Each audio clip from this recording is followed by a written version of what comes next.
What's up, everybody? Welcome to another episode of Yala,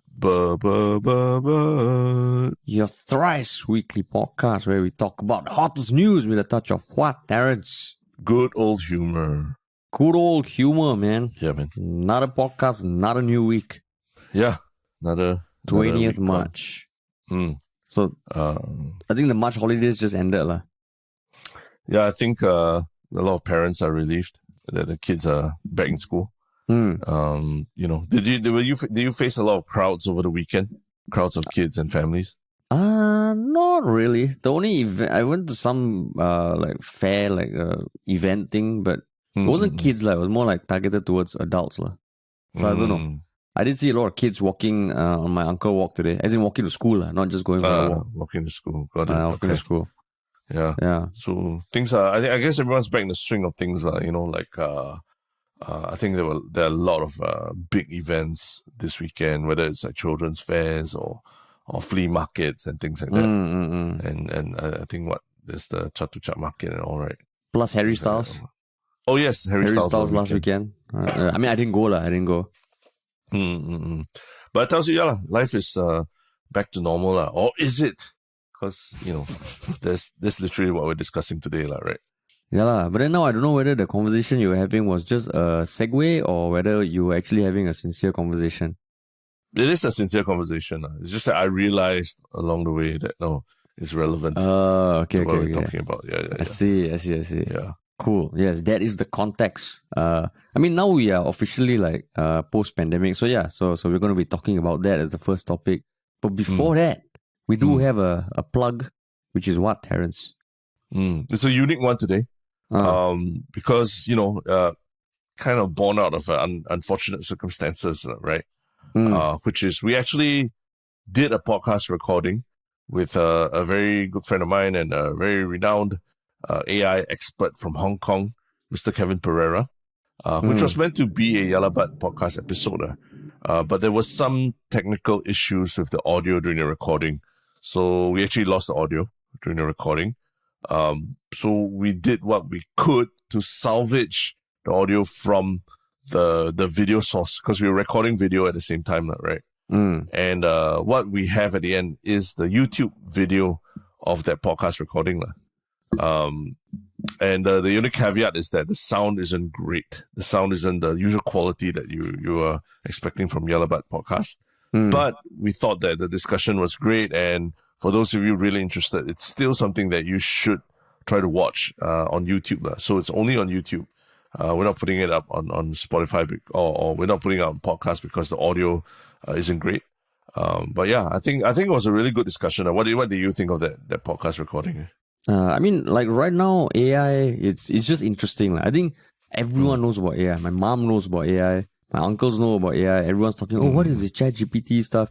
So I liked it because even if you don't know or haven't dabbled, you should come away with like some high level takeaways.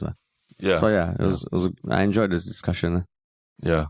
But I guess the only thing left is that we'll have to get Kevin back on the podcast at some point again. And the funny thing is that we recorded the podcast before the launch of the GPT-4, right? The sequel to ChatGPT. So, and now we're releasing it, and it's right after the release of GPT-4. So we weren't able to talk about GPT-4 on that podcast. Yeah. But I think nonetheless, it's more about the philosophy and principles of AI that are interesting. So, but it's so do give it a listen. Yeah. So ironic, right? It's our most future-forward podcast about a very futuristic topic. Yeah. Fucking the tech, there was some issue. Of all podcasts for that to happen. But that's how it always is on that, right? At the point when you need it, that's life. At the point when you need it the most, the tech just refuses to work. Yeah. Tech. I mean, it can be said to apply to people also sometimes. Certain kinds of people. Yeah. That's right. Yeah. Wow. Is that? Are you speaking about something that happened over the weekend? No. Hey, wait, am I? No. Nothing. Just some people, some athletes, the big game players. Lack of big game players. But yes, cool. Yeah, so check it out. The link is in the description. Yeah. Sweet. Yes. Cool. Shall we jump to the first topic then? Yes, we should. And that first topic is the results from an online poll commissioned by the Ministry of Communications and Information, otherwise known as MCI, that was released in a press release on Sunday, March 19th. First of all, I didn't know fucking press releases get released on Sunday, but it was released. And basically, it was a poll of like 1,052 Singapore residents aged 15 and above to talk about what they feel about their standard of life post-pandemic and comparing it to what it was before. So some very interesting. I mean, I will get like by and large not the most eye-opening, but one or two stats that were very interesting, which is what we'll be talking about today. That's right. Shall I just go over like high level some of the things that came out? Please, because this is it's a very comprehensive study, and it's a comprehensive survey. So I think there's a lot of interesting points there. Yeah. So overall, a lot of the articles for mainstream media like Mothership, Straits Times, it's that 7 in 10 Singaporean residents are in good shape post pandemic. While and basically they rated their quality of life either same or better. And how it was rated was basically on 10 different categories, like relationships with neighbors, being able to access caregiving help for family, being able to manage my mental health, being able to pursue activities and hobbies that I enjoy. So it ranged from like 68 to 82% across all those 10. So the average was about 72. 72% said they feel it is either the same or better now compared to what it was pre-pandemic. But one stat that stood out is that across all ages, the respondents aged 15 to 19, there was a higher proportion of people who said life is worse now than it was pre-pandemic. So 38% compared to like 20+% for the other demographics. So that was the main thing that stood out, and you can see different perspectives online. But anything else that stood out for you from the very high level? I mean, I guess just some funny points is that the percentage, I think the literal percentage was like 69%, right? Of people who, and then the Mothership headline is literally, what's the Mothership headline exactly? 69%. Mothership is 69%. Yeah, of Singapore residents rate quality of life post-pandemic as good or very good. So, I mean, the internet is jumping on that number as well, right? Saying it's the perfect encapsulation of what this whole survey is trying to say. Which is what, Terence? Which is what? Please explain. Never mind. Let's keep it classy on Monday morning. And I mean, you can be classy. The bottom of the barrel of the internet. But yes, let's talk a little bit about this. What do you think about this survey when you first heard about it? I mean, I was thinking, first of all, like, since when they release news like this on a Sunday? Maybe they do. I wasn't aware. I tried to find a detailed PDF or detailed document, but I think all I could find was a press release on the MCI website. And then a little known nugget is also because 20th March, Monday, is the next parliamentary sitting. And one of the things that is going to be debated is the white paper that spoke about what Singapore did well and not so well during COVID.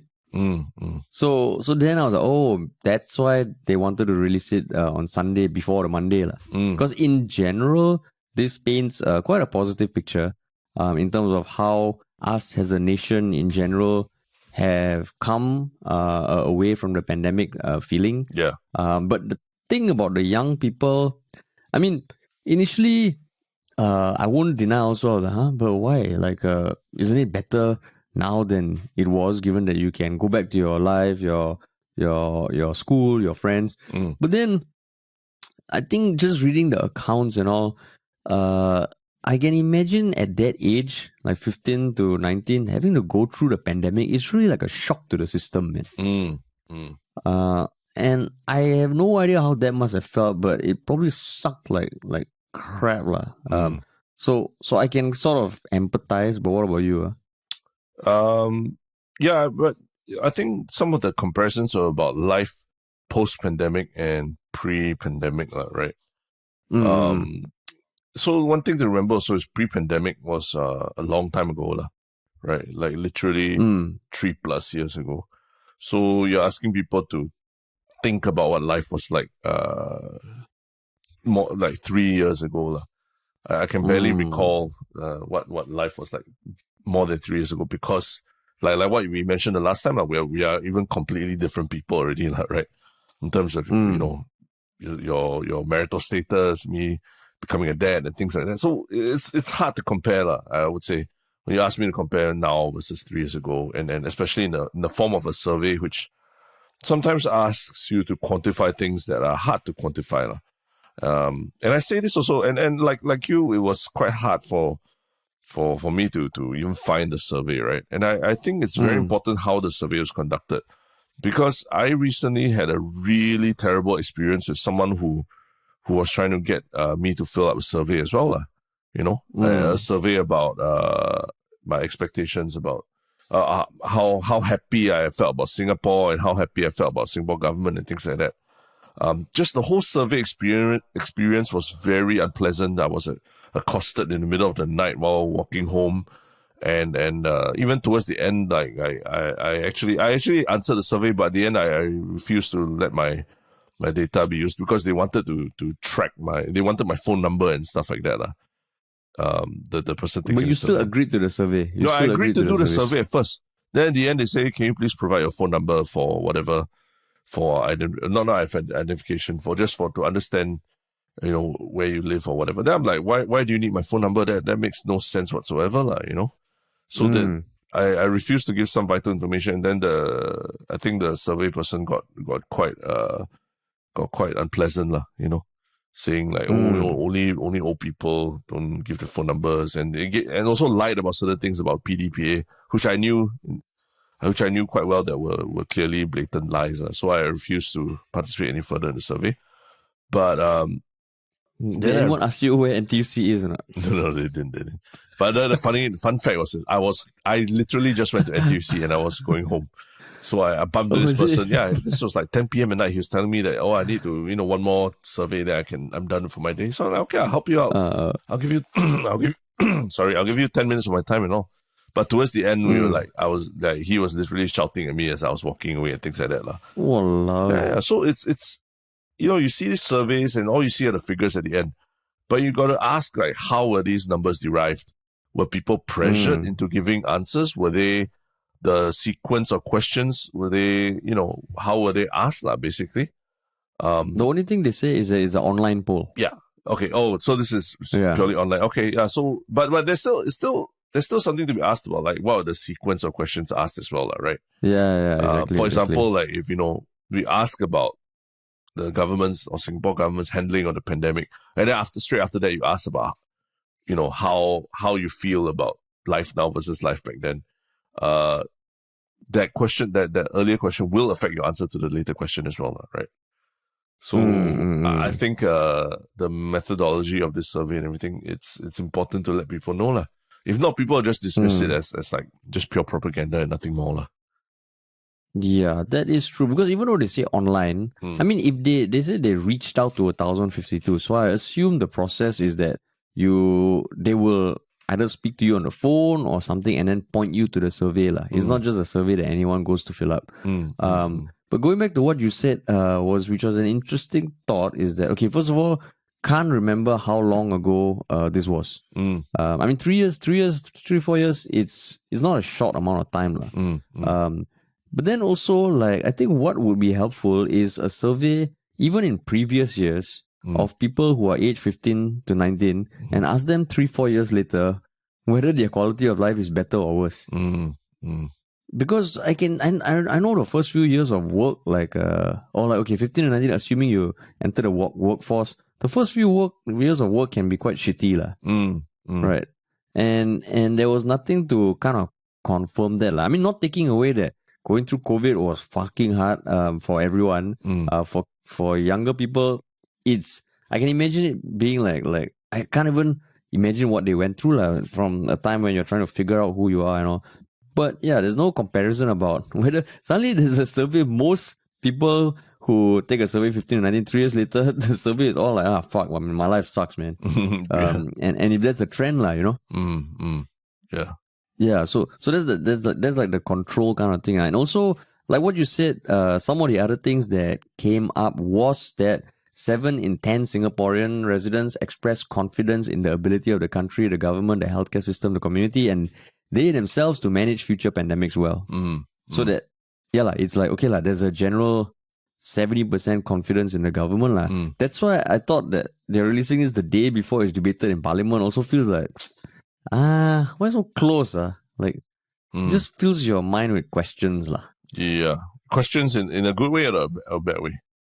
I mean, then, because normally whenever we cover surveys and reports, it seems like every week we're covering some new survey or report. Yeah. There's like a detailed document about the methodology and how the numbers come in. And sometimes it can be super long, and we always try our best to go down into the detail and just try and understand, see whether anything is missed out. And here, I don't know if there's a report, but all I could find was the press release on the MCI website.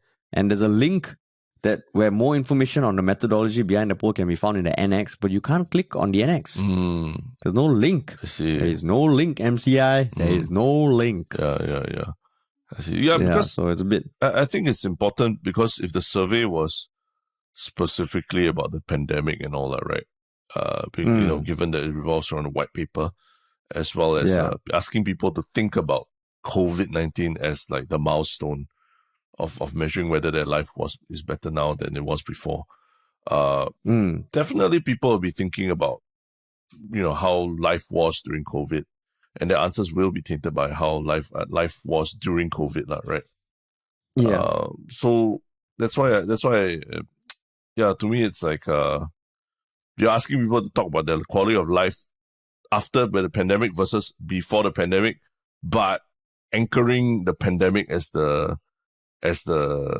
anchor point that you're supposed to think, you're supposed to base your answers around you know what I mean? So it's always that elephant in the back of the room, the elephant, that thing in the back of your mind that don't complain so much. Life is better now than it was during the pandemic, right? Yeah. But that being said, they did point out that, okay, so there's the higher proportion of youths aged 15 to 19, respondents with multiple dependents, so seniors or children in the household, were more likely to rate their overall standard of life quality now to be poor or very poor. So it was 18% of that demographic compared to 10%. Yeah. So they're not technically shying away from people who express the other side of it. And respondents who are unemployed also express less confidence in Singapore's ability to get through another pandemic, 16% versus 7%.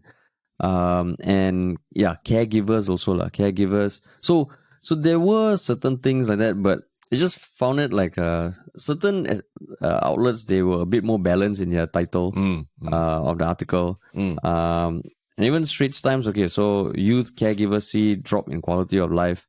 But yeah, it felt like reading it was overly positive. Yeah. Yeah, which I mean, okay, so then I was asking myself the question, if I go through the list, would I say in general quality of life is better now than pre-pandemic? I would say yes, but it's because of a lot of other different things, Like I got married, I have my own place. I mean, now we have this podcast, which we don't just do videos, we do TV shows, podcasts, Folklory and all that. So yeah, but then it could paint a very different picture. But if I were to answer this survey, I think I would say yes. As in more, everything's better. Yeah, everything's better. No, I don't think I would say everything is better specifically. Yeah. And I think I also went through, I'm in a different life phase or so, right? Correct. The kinds of things that I worry about now are very different from the kind of things that I worried about before the pandemic as well. Yeah. So I think it's different for different people. Yeah. And plus, once you have a child also, it totally changes everything. Yeah, exactly. So the things you worry about are very different. But one thing is that I think throughout the last 3 years, we also have mentioned this a few times ourselves, that I think we feel quite a lot. We feel quite bad for young people who had to grow up through the pandemic era, right? A lot of the milestones in their lives, whether it's their school prom or their graduation ceremonies or even the study abroad trips, whatever, the stuff that probably we all took for granted when we were younger, right? They got very discounted versions of it, very half-baked versions of all that. Even weddings, right? Like, I remember attending one of those COVID weddings, and it was just such a very somber experience, People, 5 people to a table, you can't really talk across tables, you can only wave at each other and things like that. That kind of warmth you feel when you go around a wedding and meet different people and talk to anyone you want to talk to. It just wasn't there, But that's what people just had to live with, Yeah. Yeah. And I mean, like, if you're going through school, chances are you are meeting a lot of people, and your friends, you might not have like a friend of 10 years, right? I think during the pandemic, if you were older, chances are you might have friends who, you're a more constant pillar in your life for a longer period of time. As you get older also, you're like, do I want to make new friends? Yeah. Fuck, must make new friends, man. But when you're young, it's all about that, right? It's all about figuring out who you jive with, who you can't jive with, and how you navigate through the complexities of life and shit like that. So for them to not go through that, I guess what I saw people sometimes, like, some comments be like super harsh online, is saying that now you have your friend network, you can go back. Why are you talking about having lost your passion? Because that was some of the things that came out, lost passions, relationships weakened. But I would imagine, like, let's say, okay, so my own personal life growing up at that age, like, hockey was my life, right? If for 2 years I could not train or play as intensely, coming out, you never know, there might be something else in your life that comes up. So I think that lost passion thing is a very real thing. And the relationships, if you can't make close friends during a time when people are probably more social than they'll be for the rest of their lives, it is also, it's not ideal. Then plus you come out, then the world is like fucking war and inflation and in the economy, So I guess what I'm saying is, I think it shouldn't also just be written off like that. Oh, these young kids, they are soft. They haven't been through this. The first crisis of their generation. Boo-hoo. Yeah. It's very different. It's a very different kind of crisis that they went through, right? And exactly. We look back now and it just feels like almost like a mass hysteria. The way everyone reacted to COVID. But the truth is, we really didn't know much about it at that time, and we're just all, we were doing what we could to try and make sense of the situation. I mean, do you notice, like, whenever you go for a walk or a run or something, if you run to a point and then you turn back and run back the same way, it always feels shorter coming back. Yes, it does. Because I think you have an expectation how long it's going to take and how much more is left. But COVID, because sometimes I just think back, wow, fuck, that was a weird ass time, man. You almost had no clue what the end was inside, even if the end was going to come the week after, right? The not knowing part is also a big thing that that sometimes I think gets underwritten off a bit too easily. Yeah, that's right. Yeah. I mean, if anything that I really took away from COVID was just I got to spend a lot more time with my family, my young family, right? So I think that's something that probably if there wasn't COVID, I wouldn't have had that kind of not only been forced to, but I also probably wouldn't have wanted to, be as present as I was lah. And I think one interesting observation that my wife made over the weekend was nowadays you see a lot more active dads, young active dads. They're the ones carrying the babies. They're the ones carrying the kids in the the baby carriers and all that. Or they're the ones at the playground watching over the kids and all. Maybe what we have now is a generation of younger parents who enjoyed the process a lot more lah because of COVID, of being at home with their kids and all that. So it's hopefully it also becomes it becomes a norm that the dad is a little more active in the childcare, in taking care of the family. Yeah. Or maybe you also have a generation of moms who realize, we can make the husbands do more stuff. If we all tell them that generally all the husbands are more hands-on now, Yeah. it's a brilliant thing. Because I know there's a lot more mom groups than papa groups, right? Yeah. That's right. I tell you, Terence, you gotta keep an eye out, no, Terence. I can sense a lot of latent unhappiness about being made to do things at home from some people talking about this. I can sense the latent unhappiness. No. But it's like from the older generation when they say, oh, you see your like cousin, this one, why you never do? Then I'm like, hello, you show me, you got to run a poll or not? You got to run an online poll of all my cousins across all geographies that do this. Yeah. Then you show me the results. So yeah, this result's good. It's good for you, right? It's good for you. The result. Why is it good for me? Just being able to say that life is better now than it was before. So don't complain about anything. No lah, you are.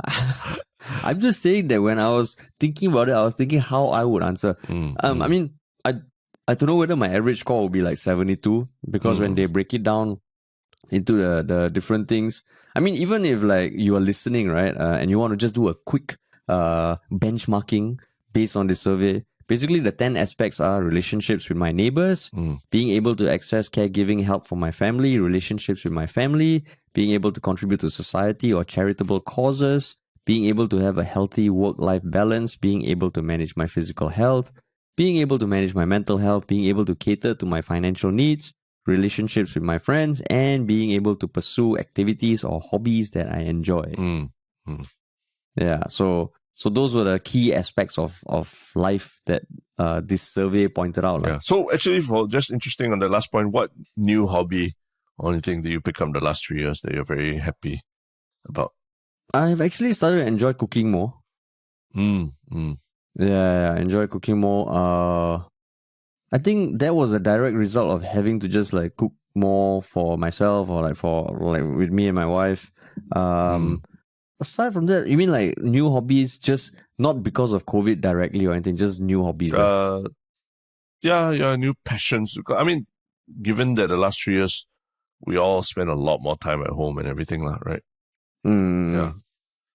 I think I walk a lot more, but that's because of like injury stuff. You? I think I used to hate having to, do any kind of exercise at home, like indoors, like in front of the TV or anything like that. I thought like it was even worse than going to a gym and all.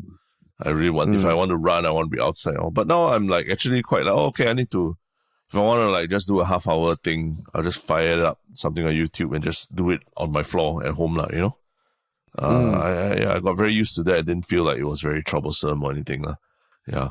So that's something. That's something that I think pre-pandemic I wouldn't have done.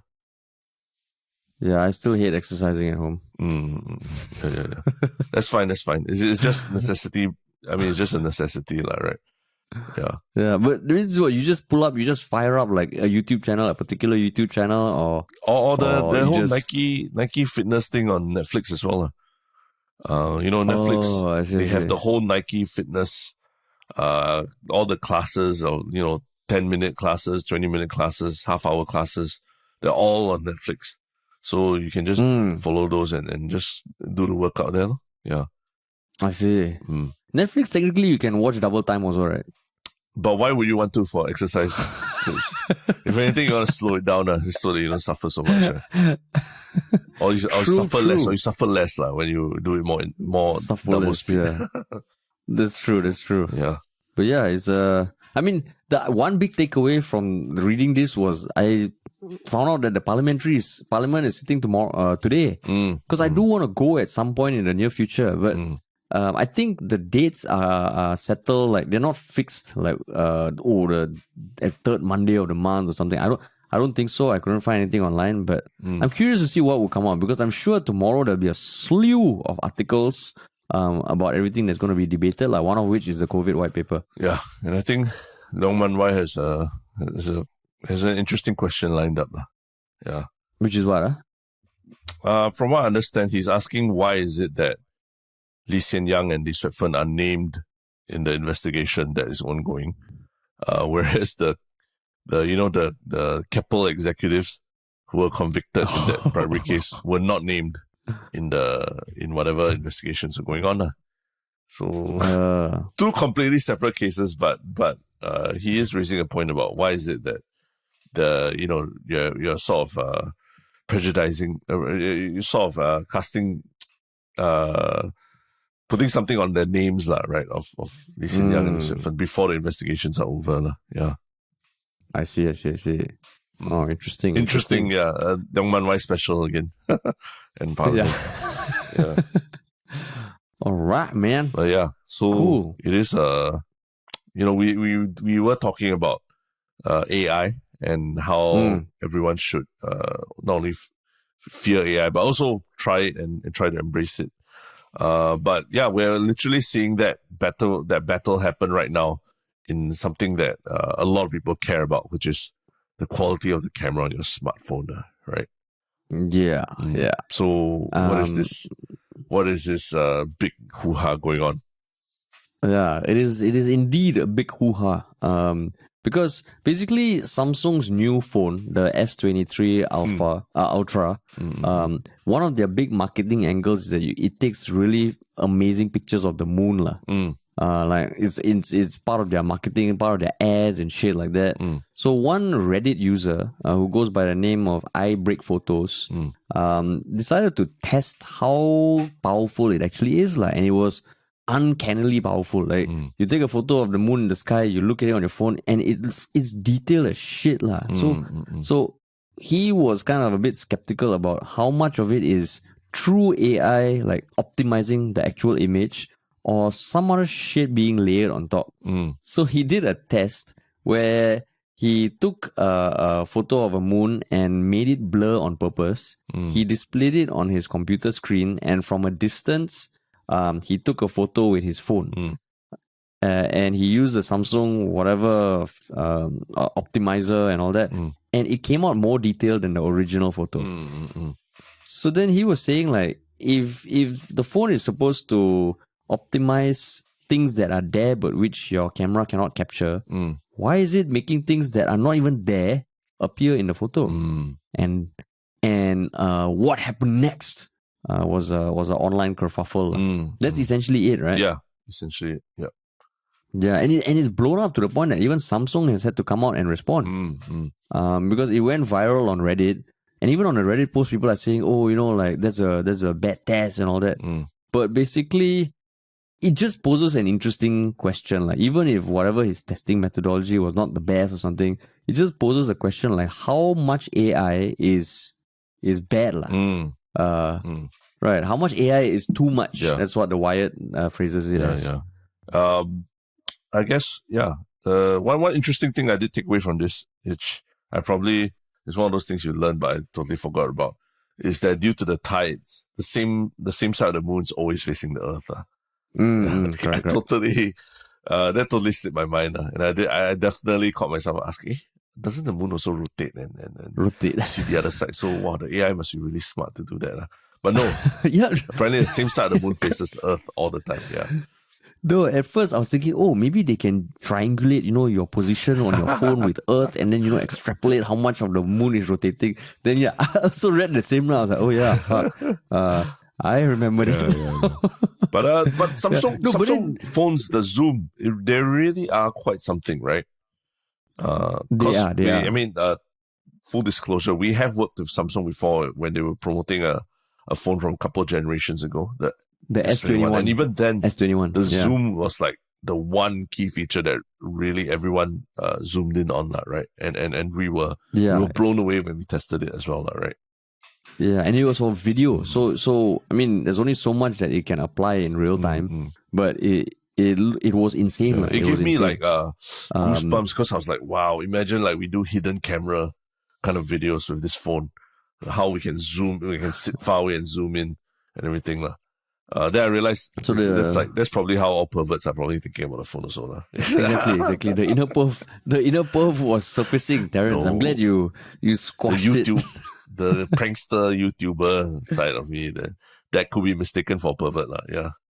Yeah, like, correct. It's a fine line, I though, know. Terence. It's a fine line between the YouTube content creator and pervert.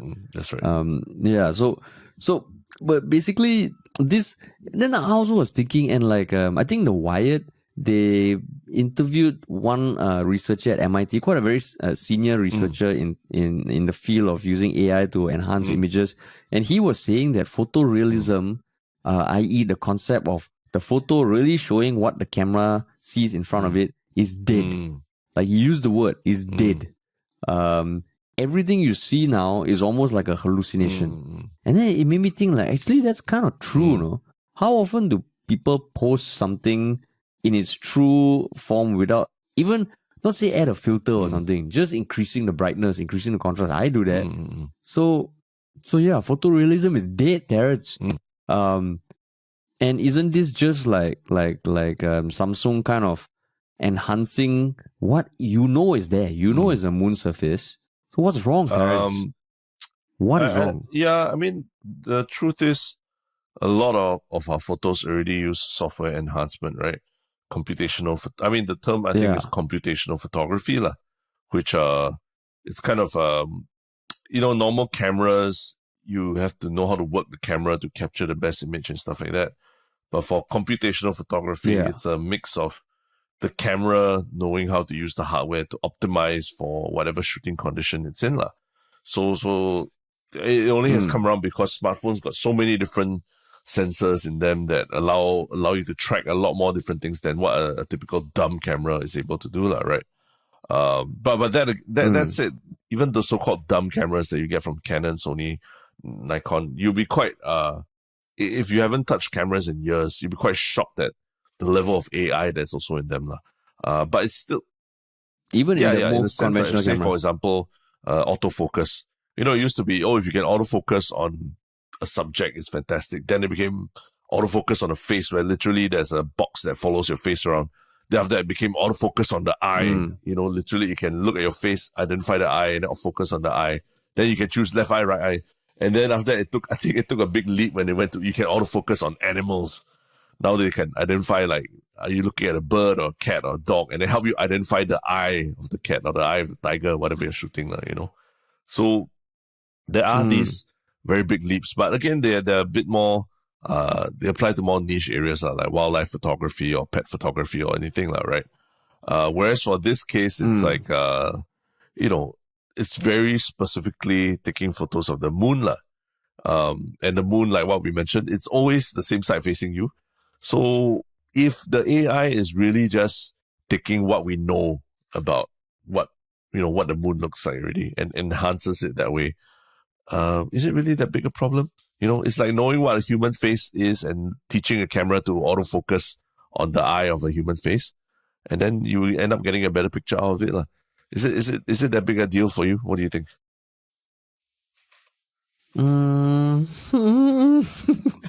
I mean, I don't like. Okay, so the example of the eye thing, like the eye, if you can, I mean, chances are you can see the eye, right? It's just that the camera misses the focus of it, right? So it helps you focus the eye. But if you put away the camera, you can see the person's eye in front of you, lah. Why I'm fucking uncomfortable about this is that what it's doing is that you take a picture of a moon to the best ability of its own cameras, and then it's layering on what you said, like what it knows of how the moon looks like on this photo.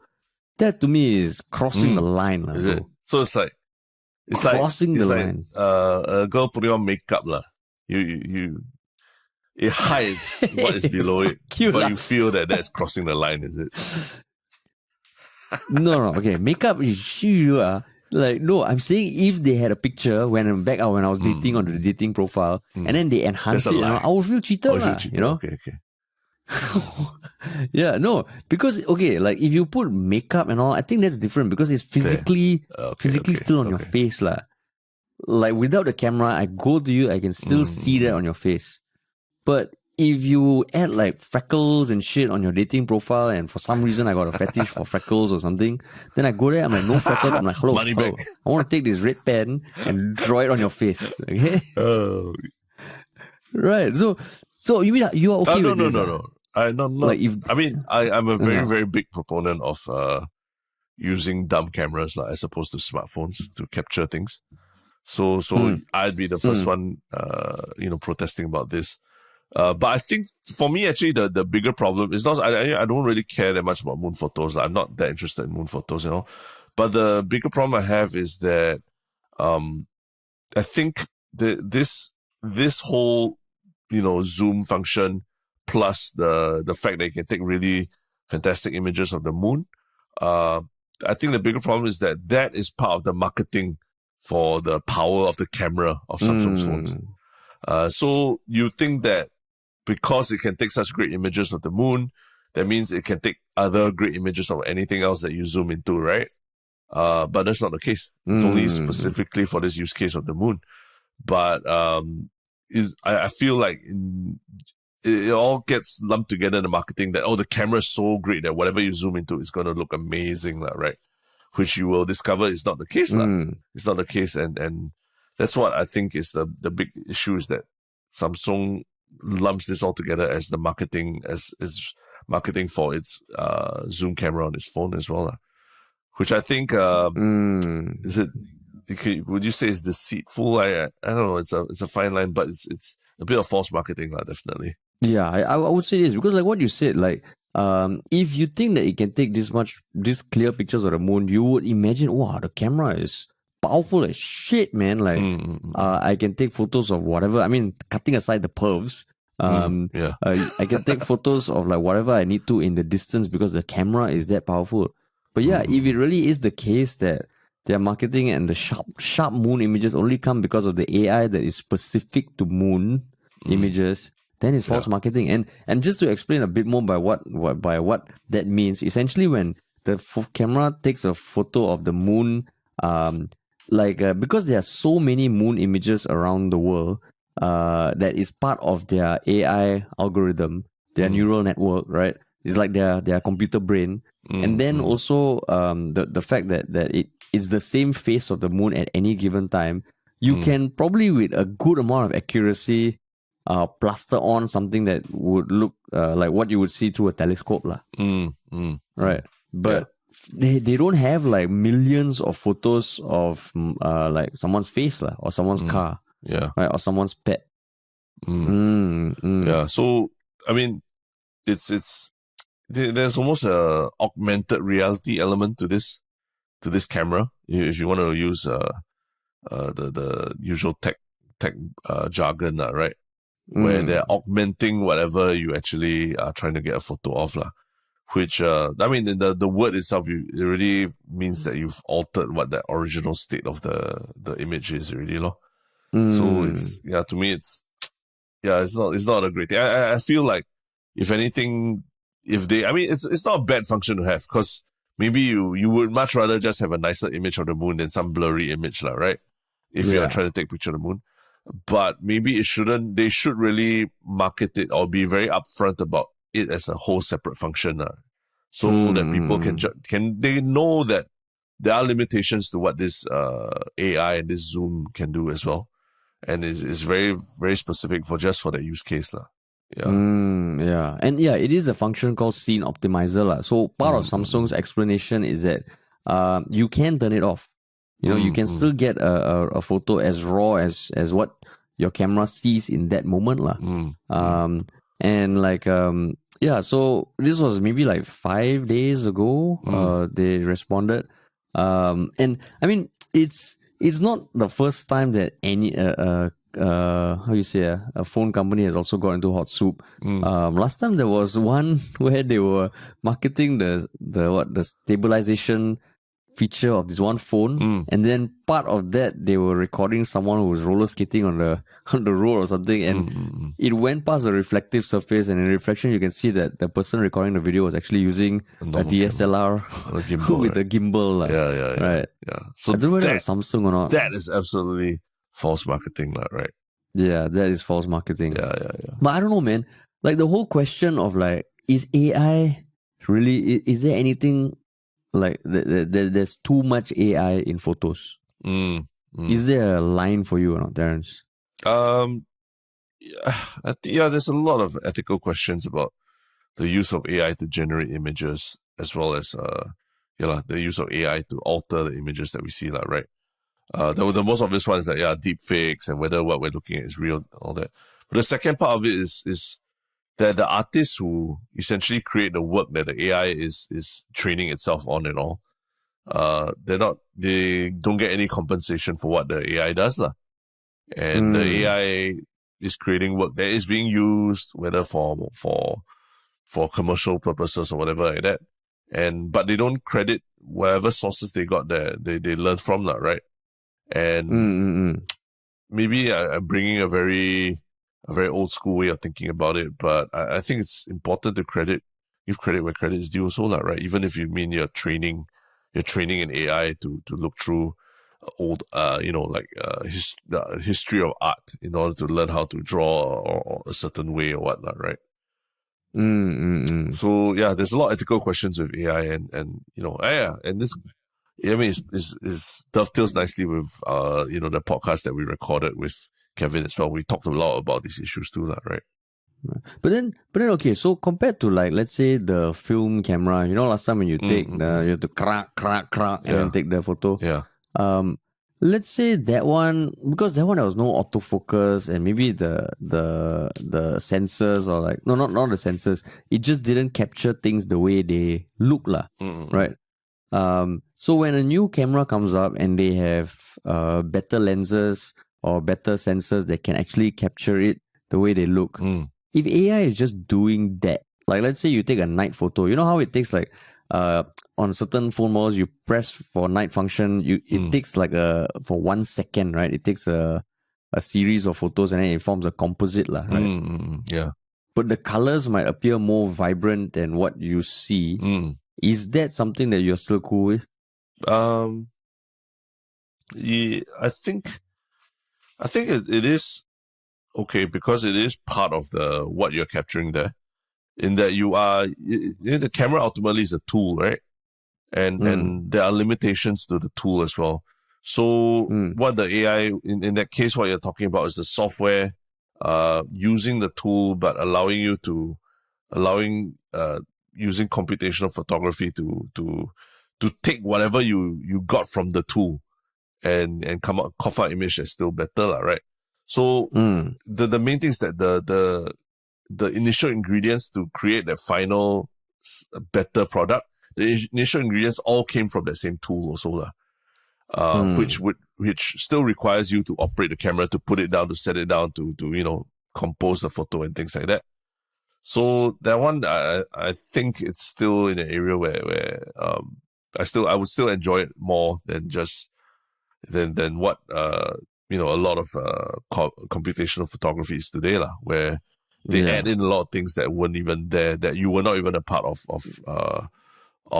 capturing, like this moon AI thing. Like you take a very blur photo, it's a shitty blur photo, but somehow they add in details that weren't even there, that the camera didn't even capture. Then that, to me, that means you are taking an ingredient from elsewhere, from outside of the experience of taking the photo lah. So it feels the actual fake, because the actual thing that the camera was taking was blur lah. Yeah, the subject was blur. Yeah, it was a blur subject. Yeah, it was a blur subject, and then it got made better with artificial layering, allegedly. Yeah, because I think, in like going to our other topic, speaking of passions, more recent passions, for me was like understanding like the lenses, like I think the last couple of years I really got more into like really understanding how cameras and lenses and all work together to really capture light, right? Ultimately, it's a snapshot. It allows light onto a sensor, and the sensor captures the image of the world as it is. But how that light comes in and what glass it passes through before it lands on the sensor, all that, it goes into it's about the hardware of the camera as well, right? So just learning to appreciate that process a bit makes me a bit more of a purist about these kind of things lah. About like how much enhancement you want the software to do, as opposed to whatever you're documenting on the spot, with the amount of light, the way, how the sun was in the sky, and the color of the sky at that point of time affects your shot and things like that. All that is actually, to me, that's the fun part of photography, lah. Compared to, let me just get the best final product that you can get out of this, lah. I remember that day when I told you, I was like, hey, I took the photo, there's the bouquet in the background with the iPhone. Wow, the way you scoffed at it, right? You're like, don't waste my fucking time with this fake blur thing in the background. Whereas I was like, yo, man, it looks pretty good. I'm like, hey, it looks pretty good, man. It looks pretty good. It's like the word bouquet. It's like my kid when he learns a new word and he's very happy to say it. Then I heard it come off me. I was like, wow, part of me just died. Yeah. Too bad, Terrence. Too bad. Amongst my non-media friends, computational photography has its place, lah. Yeah. Computational photography has its space. If it gets people who wouldn't otherwise pick up a camera to be more interested in things like the composition or lighting and things like that, I think it's good, lah. It's good. But the adding the little cloudy thing around the edges and then people say, oh, it's so nice, it looks so good. I'm like, why? It's like there's a fog in. It's like you got a picture of your wife standing in the middle of a fog, and you just like, that's what it looks like to me, lah. So anytime if you're listening, meet Terrence in public, go up, take a photo with him, and use the portrait mode. Use the portrait mode and see the soul in Terrence just die slowly. Yeah. That's right. Yeah, just portrait mode. Like, give him a cloud around him. Yeah. Just and he'll really enjoy it. Yeah. Really enjoy it. Yeah. But one day it's going to get so good that it'll be like really hard to tell the difference. That's the truth. Yeah. Yeah, true. Yeah. And that's not singularity. That's the Elon Musk thing where we're all living in a simulation theory. That's simulation theory. Yeah. When we can no longer tell the difference between computer generated images and real life. Yeah, I mean, but that's where I think there's a general trend, even in photography and video and everything, towards flaws in the image, character of the lenses. These are very broad terms that people use, but actually people look for things like lens flares, just out of focus areas and things like that, because they are trying to bake in more flaws into the image that they capture, lah. As opposed to everything being looking too pristine and perfect. Because that's where that makes stuff look like you just took it with your phone, like, Whereas if there are flaws in the image that look very organic and not easily reproduced by software, that's where it seems more attractive to people nowadays. I see. Yeah. Interesting times. But yes. But yeah. Cool. Let us know what you guys think about computational photography. And then how you feel about the moonshots. Yeah. The moonshots.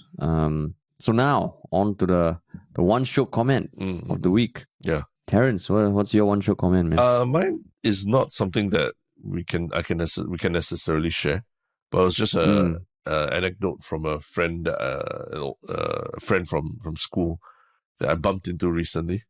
And, I haven't spoken to him in a while, but he just mentioned that, I was traveling Australia recently.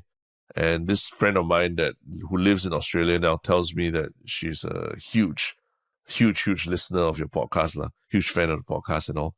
And they've migrated from another country to Australia recently, and even then they still listen to our podcast, and it really keeps them. Shit. It's a home away from home for them, So just a awesome thing to hear that people are following us regardless of where they are in the world. Yeah. So shout out to those down under. Good day, mate. Yeah. Oh God! Wow. Yeah, that's cliche as it gets, man. Like, have you had your Wheat Bix? You talk about Australia, and the first thing that has to come out is the Crocodile Dundee impression. Yeah, why not, man? Why not? Okay, that's not a Crocodile Dundee impression. Crocodile Dundee impression would be where he uses his fingers to tame the cow. The cow? Remember? Wasn't it a cow? I thought it was crocodile. Isn't he? Crocodile Dundee? No? That's just... Why is that? Why did I think there's a scene where he uses his fingers to get a cow to kneel down, or maybe a bull. Maybe there is a bull. I think a cow very different from a bull. It sounds a lot more tame. Maybe when a bull, it's a cow. Maybe a bull, correct. Maybe it's a bull or something like. I remember there was that one buffalo. scene, A buffalo, is it? Buffalo, maybe buffalo. I think yeah. He subdues a water buffalo. Yes, correct. Not a cow. Water buffalo. A cow, my goodness. Oh, I mean, they related to the same family, lah, dude. Correct. Same family. Yeah. Same family. That was my one Shiok comment. What was yours? Okay. My one Shiok comment was something posted by Pencil Brits 5 days ago on our Reddit. It's just a link to video by Remy Gayat. So Remy Gayat, now I don't think he's big on YouTube or creating much YouTube videos. In fact, I think a couple of years ago he got into some trouble legally. But he was one of the biggest inspirations for us in terms of people who do just funny stuff in public. They go all out in a certain character, and I mean, like one of the things that we did, the Spots in the City YouTube video, was inspired by Remy Gayat, and he is like, he takes it to the next level, to the point where he is almost like a harassment of people in public. Yeah. But the shit he used to do, my God, it was hilarious, man. No, but this video that this user just posted was only from a year ago. Oh, is it? Yeah. It's I think it was meant to coincide with the Olympics and everything. Oh, yes. Correct. Yeah. So actually, like just knowing that it happened a year ago, how do you feel about watching that video and all? As in, what happened a year ago? Oh, you mean this video? The video, yeah, because for me, I felt like I watched it, I was cringing in a way that I was like, wow, this it feels quite mean, you know? Yeah. In that he really is shitting on someone's day, or if it's real, right? If it's real, one of two things: either it's fake, or it's real and it's really mean, right? Yeah. So that's how I felt when I watched it, as much as I also it was inspired a lot of our earlier videos, Yeah. So this guy, I mean, I think now he's a certified public nuisance. But I think just at the time when we watched it, it was just something that was, I wouldn't say he was a trailblazer in that sense, but it just showed you like, oh my God, like it seeded a lot of ideas in us. But of course we never went to that extreme. Because I can imagine a lot of people watching it and saying like what you say, like what the fuck do people like this guy? But I won't deny that when I was watching it way back, some of the videos really did leave an impact. Leave an impact. Yeah. I mean, I think for me the big thing was that it just took it was at a lot of his pranks are at someone's expense, right? Like that's the least you could say about it, that someone was harassed or someone was made to look really stupid, inconvenienced in his videos, So which is something that we always tried to not do. We tried our best not to do that, Yeah, that's right. Yeah. But yes, cool. And what about your one Shiok thing, man? My one Shiok thing is an offshoot of the Netflix documentary that's out now. I think it's called In the Name of God. It's a documentary about some South Korean cults. And I think it's like of 4 different South Korean cults. And the first one is of Jong Myung-suk, JMS, or Providence Church. Basically, there is a convicted rapist who is at the head of a South Korean church, and the story is just crazy. The story is of him. He spent a good part of the early years of the church, apparently sexually assaulting a lot of his followers and creating a cult of personality around himself, such that he had huge groups of women, following him around. And and the thing is, he got convicted. He went to jail for 10 years, from 2008 or 2009 to 2018. And apparently when he came out, he continued doing a lot of what he was doing. And this documentary actually speaks to the people who have most recently accused him of sexual assault. And now I think he's under investigation again. But the crazy thing is that he's still the head of that church. He's still seen as the father figure of that church. And they are literally, the church, they literally have websites and articles dedicated to debunking what you read about in the documentary. So I think a lot of people might have seen the documentary because I think it's one of the top 10 most viewed shows in Singapore on Netflix. But I would point you to these blog posts or articles by the organization as well. They're trying to debunk the documentary, and then you read it and get a sense of do you believe what you're reading, what you watch, or what you're reading? Yeah. Oh shit! So it's a series or yeah, it's a series one? I think like there are maybe 2 or 3 episodes on each different cult. So I think there are 4 cults. Oh shit! Yeah, there are 4 cults that are profiled in the series. I've only gone through the first 3 episodes, which are about JMS Providence. But it's really crazy. Yeah. Wow. Interesting. Do you know the other 3 cults? I'm not 100% sure yet, but remember that during COVID in Singapore, there was one particular Korean cult that was a super spreader event in Korea. And then it was discovered in Singapore. They also had followers as well. So it's this cult? No. It's a different cult. Oh. But I think the shocking thing is how many of these different cults there are in Korea. And you sort of get an understanding of why are there so many followers of these cults in a place like Korea. Yeah. So it's quite shocking the extent to which these cults manage to embed themselves into whether it's university life or just amongst groups of lonely, vulnerable women. Yeah. Wow. Interesting. Yes.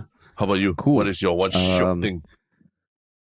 My one Shiok thing is a collaboration between a previous Shiok thing of mine, and I don't think the other person has been a Shiok thing before, but it's Harry Mack. I've spoken about Harry. Mark Rabier. No. That one, that one happened already. That one happened. Oh, happened. Okay. Yeah. So it's Harry Mack, who is a freestyle rapper who kind of blew up during COVID, and now, I mean, first of all, it's been awesome to watch him go from this one dude going on the beaches of Venice in Venice Beach. Venice Beach. Yeah, Venice Beach. In LA, just freestyling, and now he's doing things with Soulja Boy and getting on Sway, a big radio station in the US. So recently he did a collaboration with Beardy Man.